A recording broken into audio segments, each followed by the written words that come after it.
नमस्कार दोस्तों, कैसे हैं आप सभी। आज की कहानी का शीर्षक है सॉरी आंटी।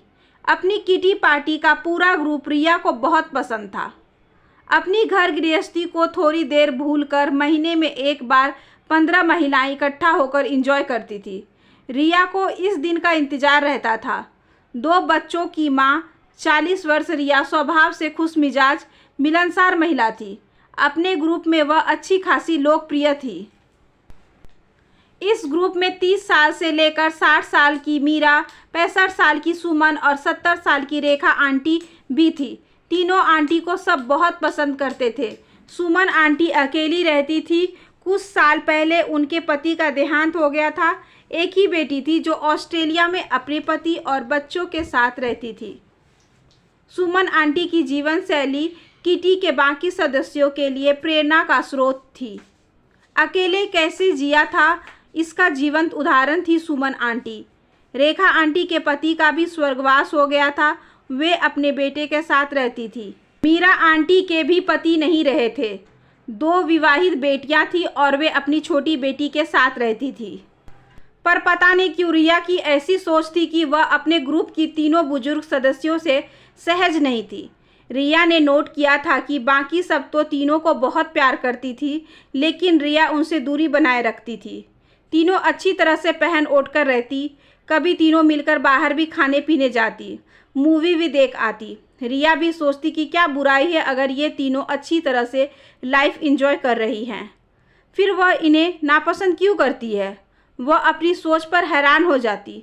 वह कहीं ईर्ष्यालु प्रवृत्ति की महिला तो नहीं बनती जा रही है, जो उन अकेली स्त्रियों को खुश देखकर खुश नहीं हो पाती।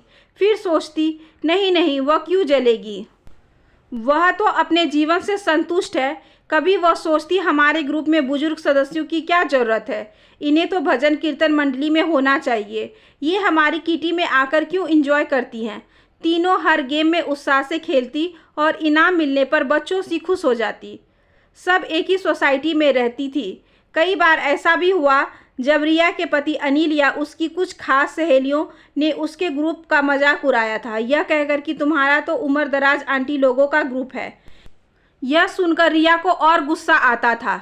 रिया स्वभाव से काफ़ी भावुक महिला थी, पर पता नहीं क्यों इन उम्र दराज स्त्रियों की उपस्थिति उससे नागवारा गुजरती। वह कई बार अपनी खास सहेली टीना को कह चुकी थी, अब किसी आंटी को अपने ग्रुप में नहीं लेना है। धीरे धीरे यह किटी नानी दादी की किटी होती जा रही है। टीना ने उसे समझाया, थोड़ी देर हम लोगों के साथ बैठकर खा पीकर खुश हो लेती हैं। अच्छा ही तो है, इसमें बुरा क्या है। यही तो रिया समझ नहीं पा रही थी कि वह क्यों मन ही मन चिढ़ती रहती है। टीना ने यह भी कहा था, रिया कल हम भी तो उस उम्र में पहुँचेंगे, तो क्या तब हमारा मन नहीं होगा सबके साथ ग्रुप में हंसने बोलने का, या तुम किसी मंदिर में बैठकर भजन ही करने वाली हो तब। रिया कुछ बोली नहीं थी। धीरे धीरे इस किटी पार्टी को शुरू हुए 5 साल बीत गए थे। सब लोग अब तक घर की सदस्य की तरह हो गई थी, पर रिया की मनोस्थिति आज भी वही थी। वह किटी से भरपूर आनंद उठाकर जब लौटती तो कभी उसके पति या आस पड़ोस के युवा बच्चे या कोई परिचित स्त्री कह देती, क्या मज़ा आता है तुम्हें इस ग्रुप में, उम्र देखी है सबकी, कैसे एंजॉय करती हो। रिया को गुस्सा तो बहुत आता, पर चुप रह जाती। वह कर भी क्या सकती थी। इसी बीच रिया को पास ही बिल्डिंग में अपने बेटे की ट्यूशन टीचर से मिलने जाना था। बारिश का मौसम था, लेकिन आसमान साफ था, तो वह बिना छतरी के ही घर से निकल गई। टीचर के घर की डोरबेल बजाकर कुछ देर इंतजार किया। जब किसी ने दरवाज़ा नहीं खोला तो उसे लगा कि शायद घर पर कोई नहीं है। इसी बीच अचानक तेज बारिश शुरू हो गई। वह सोच में पड़ गई कि अब क्या करे, घर तक जाने में पूरी तरह भीग जाएगी। टीचर के सामने वाले फ्लैट सुमन आंटी का ही था। रिया ने सोचा सुमन आंटी से छतरी मांग लेनी चाहिए, पर उनसे मिलने का उसका मन नहीं था। इतने में सुमन आंटी ने अपने फ्लैट का दरवाज़ा खोल दिया। बहुत प्यार से बोली, रिया मैंने तुम्हें खिड़की से बिल्डिंग के अंदर आते देखा, तो अंदाज़ा लगाया कि शायद तुम सामने टीचर से मिलने आई होगी, तो बाहर गई है।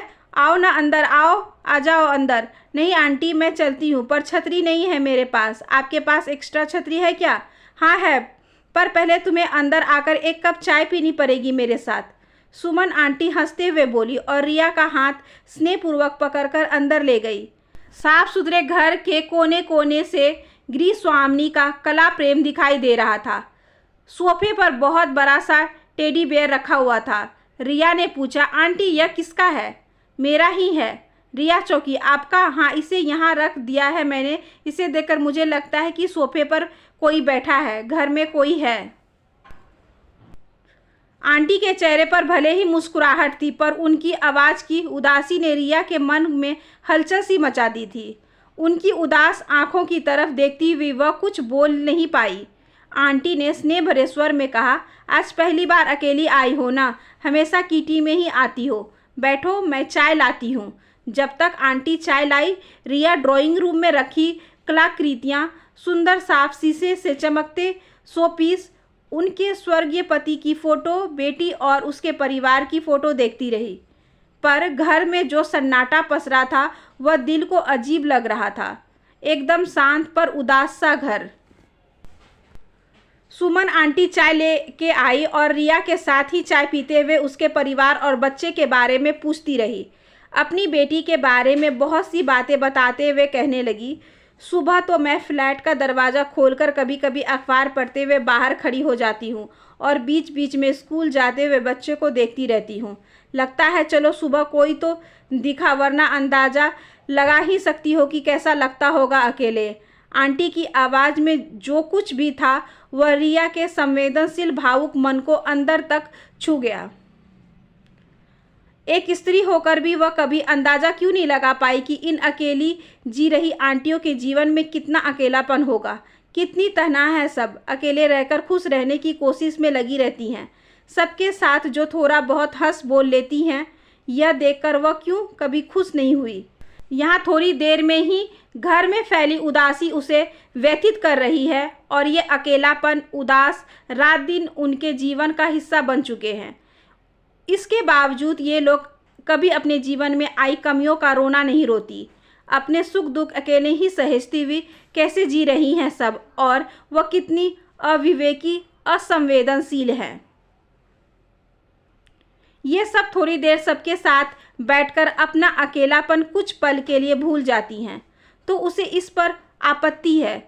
छी, क्या कभी वह नहीं पहुंचेगी उम्र के इस पड़ाव पर और सोचती रहती कि छोड़ देगी इस ग्रुप को, कोई हम उम्र सदस्यों वाला ग्रुप ज्वाइन करेगी।